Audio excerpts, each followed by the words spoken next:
तो अब हम टाइप्स ऑफ वैल्यूज़ से स्टार्ट करते हैं। इसमें बहुत सारी वैल्यूज़ जैसे आ जाती हैं social, spiritual, moral, material, cultural, personal and secular और फैमिली वैल्यूज़। तो सबसे पहले सोशल वैल्यूज़ होती है हमारे सोसाइटी की वैल्यूज़ कि हम सोसाइटी को क्या दर्शा रहे हैं। एक तरीके की सोसाइटी में अगर रह रहे हैं तो और वहाँ पर रहने के लिए हमारे अंदर कुछ वैल्यूज़ भी तो होनी चाहिए।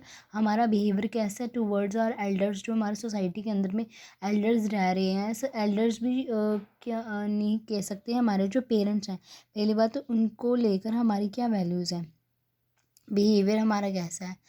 ठीक है, फिर इसके बाद हमारे एल्डर्स हैं उनको लेकर, जैसे यहाँ पे एग्जांपल सोशल वैल्यूज़ बताए हुए हैं। इंडिविजुअल की रिस्पेक्ट करनी, फॉर एल्डर्स को रिस्पेक्ट करनी रिस्पॉन्सिबिलिटी है हमारी। ठीक है, ये सारी हमारी क्या है, एक सोसाइटी में रहने के लिए हमारे अंदर कोई वैल्यूज़ भी तो होनी चाहिए। ठीक है, सोशल कन्फर्मिटी होनी चाहिए कि इस टाइप ऑफ सोशल वैल्यू में ये है कि लर्न करता है एक पर्सन कि कैसे बिहेव करना है उसको, कि एक सोशल सोसाइटी में रहना है तो उसके कुछ रूल्स एंड रेगुलेशंस कह सकते हैं, कुछ हमारे एक्सपेक्टेंसीज, ट्रेडिशन जो है सोसाइटी का वो अपनाना चाहिए। डिसिप्लिन, डिसिप्लिन होना बहुत ज़रूरी है सोसाइटी में अगर रहना है तो। Next is social sensitivity. इसमें क्या है, एक पर्सन ओनली है सोशल सेंसिटिव पर्सन, जो सोशल सेंसिटिव पर्सन है, जो ये वो जो देख नहीं सकता कि दूसरे के साथ गलत हो रहा है। ठीक है, जो दूसरे के बारे में सोचता भी है, थिंक फॉर अदर्स, दूसरे के लिए भी सोचता है, वो एक सोशल सेंसिटिव पर्सन ही हमारे जो है वो एक सोसाइटी में बहुत अच्छे तरीके से बिहेवियर दर्शाता है। ठीक है, यहाँ पे भी ये लिखा हुआ है, person can help other people of society which help him to lead a good social life.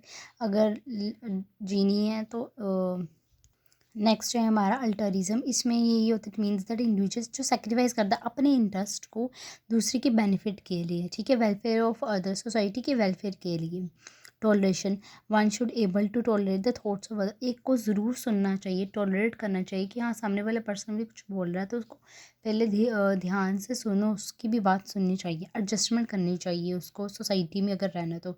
Loyalty रहनी चाहिए, starting from the family, friends, neighbours, then other associate. Loyalty है, अगर सोसाइटी में रहना है ह्यूमन बीइंग को लॉयल तो होना ही पड़ेगा। ठीक है, justice, it is very essential for persons to be in a favour of social justice. में उनको जस्टिस रखनी पड़ेगी, उनको बेइंसाफ़ी नहीं करनी है, बस यही है। और मॉरल वैल्यूज़ होती हैं, वो वैल्यूज़ होते हैं जो गाइड करते हैं पीपल को कि क्या सही है कि क्या गलत है। ठीक है, हम सब के अंदर मॉरल वैल्यूज़ होती हैं जो हमें बताती है क्या अच्छा है और क्या बुरा है। हमारे करैक्टर एंड पर्सनैलिटी को ये डेवलप करती है, हेल्प करती है कि हमारे करैक्टर अच्छे से डेवलप हो। ठीक है, ये इस मॉरल वैल्यूज़ हमारी आ जाती है जिसमें ऑनेस्टी है, लॉयल्टी आ जाती है, ट्रुथफुलनेस आ जाती है, ये सारी चीज़ें, सिंसियरिटी आ गई, सेक्रीफाइस, मॉरल स्टेबिलिटी, ये सारी हमारे मॉरल वैल्यूज़ के बीच में ही कंडक्ट हो रही हैं। नेक्स्ट हमारे कल्चर वैल्यूज़। अब देखो कल्चर वैल्यूज़ हमारे होते हैं, हम सबके अपने अपने कल्चर हैं। ठीक है, अब सोसाइटी है, एक सोसाइटी में हर एक किसी का अपना अपना कल्चर होगा। ठीक है, वो उसी चीज़ को अगर हम रिस्पेक्ट देंगे, उसी चीज़ को अगर हम अपनाएंगे, ठीक है, सबकी हमारे कल्चर को रिस्पेक्ट करनी चाहिए। तो यही है कि कल्चर वैल्यूज़ में यही है कि हमारे एक अगर कितने ही ग्रंथों में अपना अपना कल्चर के बारे में लिखा हुआ, और ये बहुत सारी बुक्स में और हमारे एल्डर्स भी हमें बताते रहते हैं कि हमारा कल्चर ये है, ऐसे हैं वैसे हैं। तो हमें उस चीज़ की रिस्पेक्ट करनी चाहिए, वैल्यू होनी चाहिए अपने कल्चर की। अब हमारे कुछ इंपॉर्टेंट कल्चर वैल्यूज़ कौन सी होगी, स्पिरिचुअलिज्म। जो हमारा इंडियन कल्चर वो सारा एक स्पिरिचुअल ही है नेचर में। ठीक है, eternal values of India culture की हमारी यही है, सत्यम, शिवम, सुंदरम, ट्रुथ, गुडनेस, ब्यूटी, और यही हमारी ट्रूली स्पिरिचुअल नेचर ही यही है। ये जो तीन चीज़ें हैं ये क्या करती हैं, हमारे टेंशन के रिड्यूस करती है, हेट जो है हमारे अंदर से वो निकालती है, एग्रेशन, ये सब चीज़ें हमारे जो नेगेटिव पॉइंट्स को निकालती है, पॉजिटिव पॉइंट्स को अंदर लेती है। हमारे जो कल्चर वैल्यूज़ होती है, स्पिरिचुअलिज्म पहला पॉइंट है।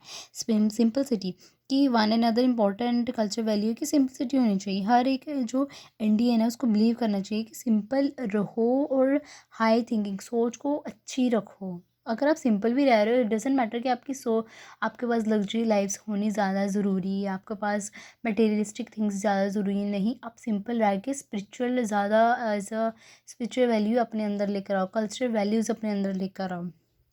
फेथ इन गॉड, अगर इंडियन बिलीव ही यही करते हैं कि भगवान पर भरोसा रखो, बोलते हैं ना एग्ज़ाम देने भी जाओ तब भी भगवान का नाम लेकर ही दो, बिकॉज़ हम इतने ज़्यादा स्पिरिचुअली कनेक्टेड होते हैं हम इंडियंस, कि हमें बस यही होता है भगवान पे भरोसा रख कर ही हम कहीं ना कहीं जी भी सभी रहे हैं। एंड कोर्टसी मतलब कि रिस्पेक्ट, दूसरे के लिए होनी बहुत ज़रूरी है, चाहे वो एज़ अ कोई भी एल्डर हो, चाहे वो हमसे छोटा हो या बड़ा हो, सबके लिए हमें रिस्पेक्ट शो ज़रूर करनी चाहिए। फिर नेक्स्ट हमारी वही टॉलरेंस फिर से आ गया, सोशल सर्विस कि Guru Nanak has placed highest emphasis on it and said that the hands which don't perform social service are coarse and worthless. मतलब सेवा भावना ज़रूर रखनी चाहिए, सोशल सर्विसेज रखनी चाहिए, हमें दूसरों की हेल्प करनी चाहिए। ये सोशल सर्विसेज जो हैं हमारी ये चीज़ें होनी बहुत ज़रूरी है। अगर हम लाइक गुरु नानक देव जी भी बोलते हैं कि एक इंसान अगर काम कर रहा है, कमाई भी कर रहा है, तो उसको दूसरों की मदद करनी चाहिए, निष्काम कर्मा करनी चाहिए। मतलब भगवत गीता में भी यही लिखा है, गुरु ग्रंथ साहिब जी में भी यही लिखा है, निष्काम कर्मा करो। मतलब अपना कर्म करते जाओ और फल की इच्छा आप नहीं रखो कि हमें कुछ अच्छा मिलेगा इसके बदले में, नहीं। आप बिना सेल्फलेसली हर एक चीज़ सर्विस करो। Non violence